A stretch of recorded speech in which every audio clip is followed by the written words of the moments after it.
যদি তিনটি কাজ করতে পারে, ইজ্জত খুঁজতে হবে না, ইজ্জত তাকে খুঁজে বের করে। যদি তিনটি কাজ করতে পারে, দুনিয়ার পিছনে দৌড়তে হবে না, দুনিয়ার তার পিছনে দৌড়বে। কি তিনটি কাজ? এক নম্বর, আহলুস সুন্নাত ওয়াল জামাতের আকীদায় বিশ্বাসী হতে হবে। দুই নম্বর, ইলমের চর্চায় নিজকে নিজে লাগিয়ে রাখতে হবে, ইলমের ক্ষেত্রে। তিন নম্বর, দেওবন্দিয়ত তথা তাকওয়া, পরহেজগারি এবং সুন্নতের পাবন হইতে হবে। এই তিন কাজ যদি কোনো আলেম করতে পারে, দুনিয়া তার পিছনে দৌড়বে, তাকে দুনিয়ার পিছনে দৌড়তে হবে। আজ আমি এতিমের ন্যায় অসহায় অবস্থায় একটি অন্ধকার গর্তে একা একা পড়ে আছি।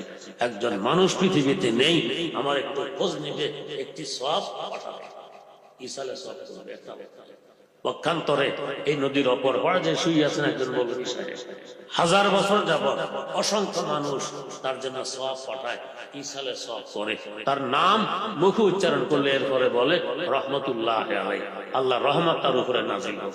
আর আমার নাম উচ্চারণ করলে বলে বাদশাহ জাহাঙ্গীর রহমতুল্লাহ আলাইহি বলে। আমি এখন একটু জেনে অসহায়। ওয়াল্লাযীনা উতুল ইলমা দারাজাত, যাদেরকে ইলম দেয়া হয়েছে তাদের মর্যাদা অনেক বেশি। এখানে কেউ প্রশ্ন করবেন, হুজুর ওই মর্যাদা বেশি?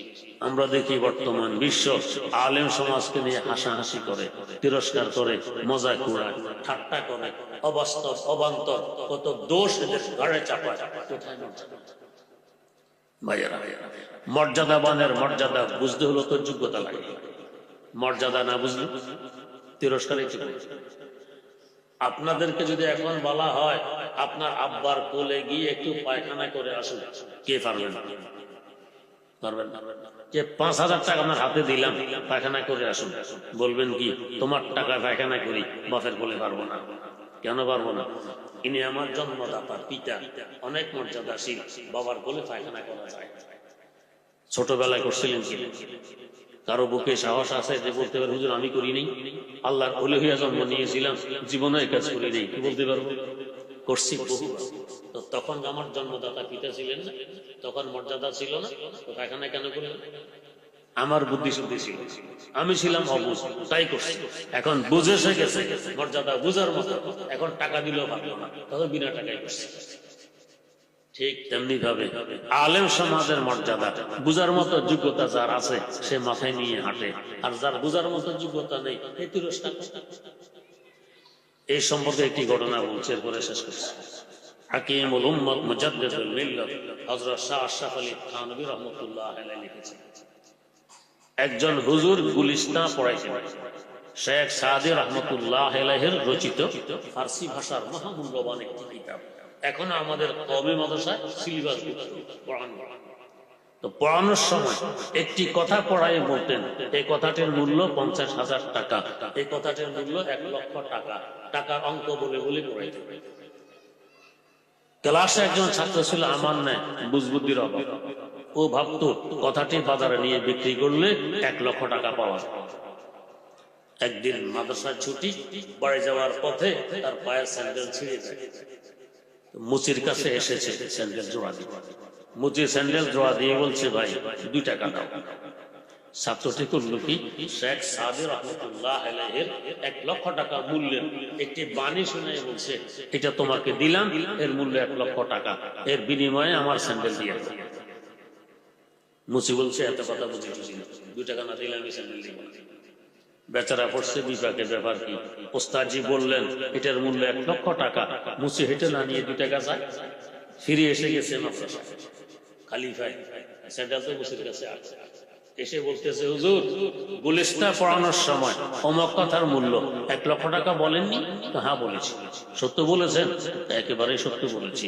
তাহলে মুচিকে দিলাম, এটা না নিয়ে 2 টাকা কেন চায়? হুজুর তো বোঝেন ছাত্রটি কত পানির মাছ। হুজুর একটি মুক্তা এনে তার হাতে দিয়ে বললেন যাও এটা নিয়ে মুচিকে দাও, এর বিনিময়ে তোমার স্যান্ডেল দিতে বলো। মুক্তা তো লক্ষ টাকা। ছাত্র মুক্তা নিয়ে মুচির হাতে তুলে দিয়ে বলছে ভাই এই নাও এটা মুক্তা, এর বিনিময়ে আমার স্যান্ডেল দিয়ে দাও। মুচি মুক্তা হাতে নিয়ে ছাত্রের মাথায় মারছে। মিয়া কি দিতেছে এটা আমার? কি কাজে লাগবে আমার? অন্তত একটি বড় পাথরও যদি হতো, এর উপরে জুতা স্যান্ডেল রেখে তার কাটা কাটা। এটা কি কাজে? 2 টাকা না দিলে আমি স্যান্ডেল দিব না। বেচারা মুখটা কুড়িয়ে আবার হুজুরের কাছে, হুজুর মসজিদে 2 টাকা চাই, এটাও সে নেয় না। হুজুর বললেন, এটা নিয়ে এবারে স্বর্ণের দোকানে যাও, দোকানের মালিককে গিয়ে বলো বিক্রি করতে এসেছি, দাম কত দিবেন, তবে খবরদার বিক্রি করবে না, কোনো বাহানায় ফেরত নিয়ে আসবে। কারণ হুজুর তো বোঝে ছাত্রীর বুদ্ধির অভাব, লক্ষ টাকার মুখটা 10 টাকা বিক্রি করে চলে আসতে। ছাত্র স্বর্ণের দোকানের মালিককে এসে বলছে, মালিক দাম কত দিবেন? মালিক দেখে অরিজিনাল মুক্তা, তো 50,000 টাকায় বিক্রি করবে, জি না, তো 1 লক্ষ টাকায়। ছাত্র বলছে, আমার হুজুরের কাছ থেকে বুঝে আসি 1 লক্ষ টাকায় বিক্রি করা যাবে কিনা।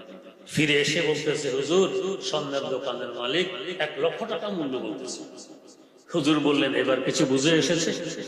কদরে গোল গোল গোল বেদানা দিয়া বেদানা শাহপরি, কদরে গোল গোল গোল বেদানা দিয়া বেদানা শাহপরি, কদরে জওহর শাহ বেদানা দিয়া বেদানা জওহরি, কদরে জওহর শাহ বেদানা দিয়া বেদানা জওহরি। মনে মুক্তার মূল্য বুঝে রাজা আছে, মুসলমান যে যোগ্যতা নেই যে মনে মুক্তার মূল্য বুঝতে পারে, কিন্তু এলেনের সামনে মনে মুক্তার দুর্দশা মূল্য। অতএব এলেনের মূল্য বুঝতে হলেও তো কমাস কম রাজা বাদশাহ মার্কা মন মস্তিষ্ক লাগবে। মুসলিম মন মস্তিষ্ক যাদের, এরা মূল্য কি বুঝবে? এরা তো তিরস্কারী।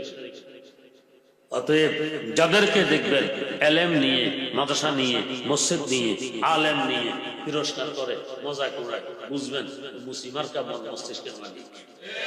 এই জন্য এমন করতেছে। তাই বলে এদেরকে ফেলে দিবে?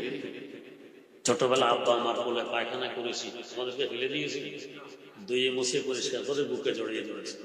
এদেরকেও ফেলে দিব না, ক্ষমা সুন্দর দৃষ্টিতে দেখে বুকে জড়িয়ে ধরবো। আজকে বোঝে না, তিরস্কার করে, কালকে বুঝবে, মাথায় নিয়ে রাখবে। আপনাদের সম্মানিত সভাপতি সাহেব, উনি কি বড় আলেম? জেনারেল শিক্ষিত না?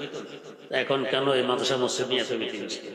আল্লাহ ভাই বুঝ দিচ্ছেন, এলেমের মর্যাদা বুঝার মতো যোগ্যতা দিচ্ছেন, তাই তো এটা নিয়ে এখন এত মিটিং। তো আজকে বোঝে না, তিরস্কার করে, কালকে বুঝবে, মাথায় নিয়ে হাঁটবে। তাই ফেলে দিব না, ক্ষমা সুন্দর দৃষ্টিতে দেখবে। তো এই ধরনের মাদ্রাসাগুলো মুসলমানদের সন্তানদেরকে সম্মানী বানিয়ে দেয়। ওয়াল্লাযীনা উতুল ইলমা দারাজাত, অনেক বড় ইজ্জতওয়ালা বানায় দেয়।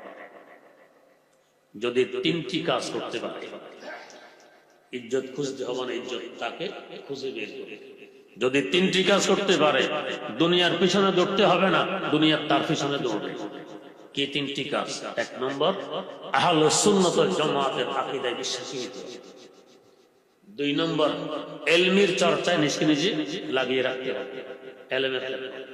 3 নম্বর, দেওবন্দিয়ত তথা তাকওয়া, পরহেজগারি এবং সুন্নতের পাবন হইতে হবে।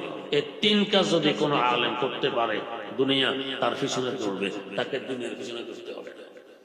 আমার শাইখ মুর্শিদ শাইখুল ইসলাম আল্লামা তাকি উসমানী দামাত বারকাতুহুম বলেন, দো গামে চলে থে নজর আ গই মঞ্জিল, दो गाम चले थे के नजर आ गई मंजिल, मरकब कोई बेहतर न मिला दर के तलब से, मरकब कोई बेहतर न मिला दर के तलब से। 2 কদম চললাম, দেখেছি গন্তব্যে পৌঁছে গেছি। এত তাড়াতাড়ি কিভাবে পৌঁছতে? আমার বাহন ছিল বড় দ্রুতগামী। কিসে বাহন? মারকাব কোই বেহতর না মিলা তরকে তলব সে। আমার বাহন দুনিয়া বিমুখ। দুনিয়া থেকে বিমুখ থাকো, দুনিয়া তোমাকে খোদার জন্য দেব। হযরত দৃষ্টান্ত দেন, দুনিয়া হলো ছায়ার ন্যায়, এখন আছে তখন নেই। যখন পূর্ব দিকে সূর্য, ছায়া পশ্চিম দিকে লম্বা হয়, আপনার ছায়াকে ধরার জন্য পিছনে পিছনে হাঁটেন, এরপরে দৌড়েন, আপনার গতি যত বাড়বে ছায়ার গতিও তত বাড়বে। সারা জীবন যদি দৌড়ান, ছায়া ধরতে পারবেন। তা হযরত বলেন, উল্টা দিকে দৌড় শুরু করেন। উল্টা দিকে দৌড় দিলে এখন দেখবেন ছায়া আপনাকে ধরার জন্য আপনার পিছনে পিছনে দৌড়তেছে। এটা হলো দুনিয়া। আমরা যে মাদ্রাসার অনুষ্ঠান দারুল উলুম দেওবন্দ, এই আপনাদের নুরুল উলুম শাখা হলো দারুল উলুম দেওবন্দ। এই দারুল উলুম দেওবন্দের প্রতিষ্ঠাতা হুজ্জাতুল ইসলাম আল্লামা কাসেম নানুতুবি রাহিমাহুল্লাহ। ব্রিটিশ আমলের কথা, এক লোক এসেছে হুজুরকে 1 লক্ষ টাকা দিয়ে দিলেন। তখনকার সময়ের 1 লক্ষ এখন কয়েক কোটি টাকা। তখন কাঁচা মুদ্রা চলতো, রৌপ্য মুদ্রা, স্বর্ণ মুদ্রা। 1 লক্ষ টাকা বস্তা নিয়ে আসছে, হুজুর নিবেন না। কিন্তু সে দিবেই, হুজুর নিবেন না। লোকটা দেখলো এই মৌলভী সাহেব এটা গ্রহণ করবে না, দিতে পারবে না, কিন্তু তার আবেগ সে দিবে। যাওয়ার পথে হযরতের অগোচরে ঘরের দুয়ারে যে হযরতের জুতোর উপরে টাকাগুলো ঢেলে দিয়ে এসে চলে গেছে। কিছুক্ষণ ভালো ঘর থেকে বেরিয়ে দেখেন হুজুরের জুতা নেই, টাকার স্তূপ ঘরের দুয়ারে। আমার জুতা খুঁজতে খুঁজতে দেখে টাকার নিচে জুতা। আমরা যেভাবে দুলাবাড়ি ঝাড়ি জুতা থেকে, হুজুর এভাবে টাকাগুলো জুতা থেকে ঝাড়লেন এবং হাসলেন আর বললেন, মাই তো দুনিয়া কো লাত মারনা চাইতা হুঁ, হরবে দুনিয়া মেরে জুতিयों के अंदर होकर भी मेरे पास आना चाहती है। আমি তো দুনিয়াকে লাথি মারতে চাই, এরপরও দুনিয়া আমার জুতার ভিতরে করে আমার কাছে আসতে চায়। दो गांव में चले थे के नजर आ गई मंजिल, दो गांव में चले थे के नजर आ गई मंजिल, मरकब कोई बेहतर न मिला तर के तलब से, मरकब कोई बेहतर न मिला तर के तलब से। এই 3 কাজ যদি আপনার সন্তান করতে পারে, দুনিয়ার ফিকির তাকে করতে হবে না, দুনিয়া তার ফিকির। আলহামদুলিল্লাহ, আমাদের আব্বা আম্মা আমাদেরকে মাদ্রাসায় পড়াইয়েছেন, আমরাও ঠকিনি, তারাও ঠকেনি। বাদশার মতো জীবন আল্লাহ পাক পরিচালনা করতেছেন। আমরা 4 ভাই, আব্বা জানেন ইন্তেকালের সময় 2 ভাই এই পাশে বসা, 2 ভাই ওই পাশে বসা। কেউ ইয়াসিন সূরা তেলাওয়াত করতেছি, কেউ কালমা শরীফের তালকিন করতেছি। এর মধ্যে আব্বা জান হেসে দিলেন, দেখি যে আর নাই, চলে গেছে। এই হাসি নিয়েই কবরে গেছে। গোসল আমরা ভাইয়েরা দিয়েছি, কাফন আমরা ভাইয়েরা পরাইছি, কবর আমরা ভাইয়েরা খনন করেছি, জানাজার ইমামত আমি করেছি, কাফন আমরা করেছি। এখনো বাড়ি গেলে কোনোদিন বাদ নেই যে অন্তত একবার আব্বা আমার কবরের পাশে হাজিরি না দেয়া হয়। কোনোদিন একাধিকবার, 4-5 বার প্রত্যেক নামাজের পর একবার হাজিরি দিয়ে আসি, জিয়ারত করি। আশেপাশে কোথাও মাহফিল থাকলে, আমাদের বাড়ি দক্ষিণ কুমিল্লা লাকসাম, মাহফিল থাকলে রাতে 1:30 বাজুক 2টা বাজুক, বাড়ির দুয়ারে গিয়ে গাড়ি থামাইয়ে আব্বা আমার কবরের পাশে হাজিরি দিয়ে ইসালে সব করে বিদায় নিয়ে ঢাকা আসি। গত সপ্তাহ দেশে যাওয়া হয়েছিল 501 মাহফিলে। আসার সময় রাতে 1:30 বাজে আব্বা আমার কবরের কিনারায় হাজিরি দিয়ে ইসালে সব করে রওনা করেছি ঢাকা, রাতের 4:30 বাজে পৌঁছেছি। আলহামদুলিল্লাহ, তারাও ঠকেননি, আমরাও ঠকিনি। আমার জানারও ঠিক একই অবস্থা, সব আমরা ভাই গেছি।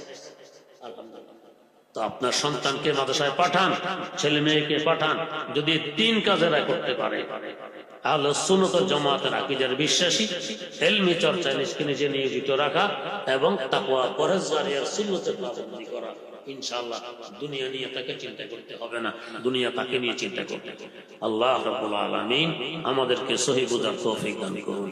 সুবহানাল্লাহি ওয়া বিহামদিহি, সুবহানাকাল্লাহুম্মা ওয়া বিহামদিক, আশহাদু আল্লা ইলাহা ইল্লা আনতা, আস্তাগফিরুকা ওয়া আতুবু ইলাইক।